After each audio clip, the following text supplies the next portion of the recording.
Hello friends, welcome to daily cooking. இன்றைக்கி நாம் வாழைப்பூவை வச்சு கிறிஸ்பியான வாழைப்பூ வடை எப்படி செய்கிறதுன்னு வாங்க பார்க்கலாம்.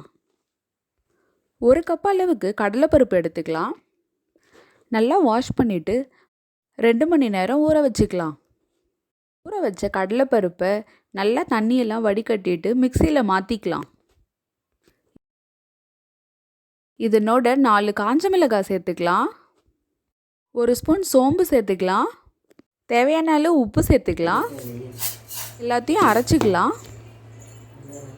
இந்த மாதிரி அரைச்சி எடுத்துக்கோங்க. வேற ஒரு பாத்திரத்தில் இப்போ மாற்றிக்கிறேன். 2 வெங்காயத்தை பொடிசாக கட் பண்ணி வச்சுருக்கேன், அதையும் இதில் சேர்த்துக்கலாம். 5 பல்லு பூண்டை தோலோடு இடித்து சேர்த்துக்கலாம். வாழைப்பூவை க்ளீன் பண்ணிவிட்டு பொடியாக கட் பண்ணி வச்சுருக்கேன், அதையும் இதில் சேர்த்துக்கலாம். ஒரு துண்டு இஞ்சியை நசுக்கி வச்சுருக்கேன், அதையும் இதில் சேர்த்துக்கலாம். நறுக்கி வச்ச கருவேப்பிலை கொத்தமல்லி இதில் சேர்த்துக்கலாம்.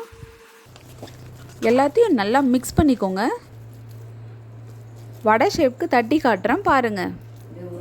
கரெக்டான கன்சிஸ்டன்சியில் இருக்குது. எல்லா மாவையும் இந்த மாதிரி தட்டி வச்சுக்கோங்க.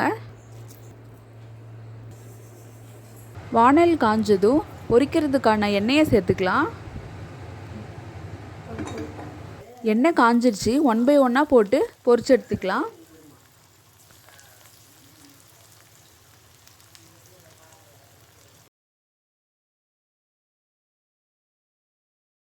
ஒரு சைடு வெந்தவுடனே இன்னொரு சைடு திருப்பி விட்டு வேக வச்சுக்கோங்க.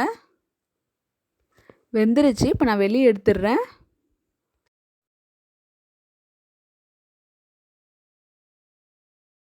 எல்லா வாழைப்பூ வடையும் நான் சுட்டு எடுத்துட்டேன். இப்போ நான் டேஸ்ட் பண்ணி பார்க்க போகிறேன்.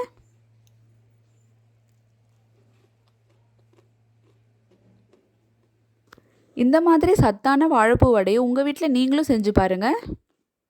இந்த ரெசிபி உங்களுக்கு பிடிச்சிருந்துச்சுன்னா டெய்லி குக்கிங் சேனலை சப்ஸ்கிரைப் பண்ணிக்கோங்க. தேங்க்ஸ் ஃபார் வாட்சிங். பை.